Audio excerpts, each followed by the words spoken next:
একমাত্র এই বান্দা কয়ে গেছিল একের পর এক যে না আওয়ামী লীগকে নিষিদ্ধ করতে হবে, এখনো কয়ে যাচ্ছে।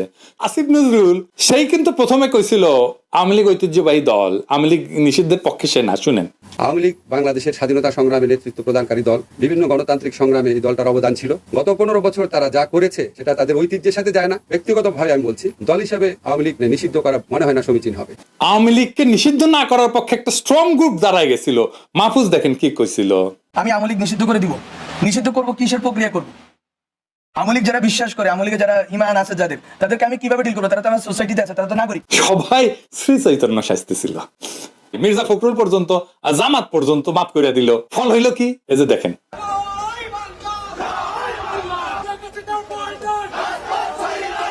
এখন দেখেন মাহফুজ করছে কি 1 ইঞ্চিও জমি ছাড়ি দেওয়া হবে না। এটা টু লেট মাহফুজ। আমি প্রথম থেকে কইতেছি কি করতে হবে, বিজয়কে কিভাবে সংহত করতে হবে, কি কি কর্মসূচি দিতে হবে, সবকিছু বলছি।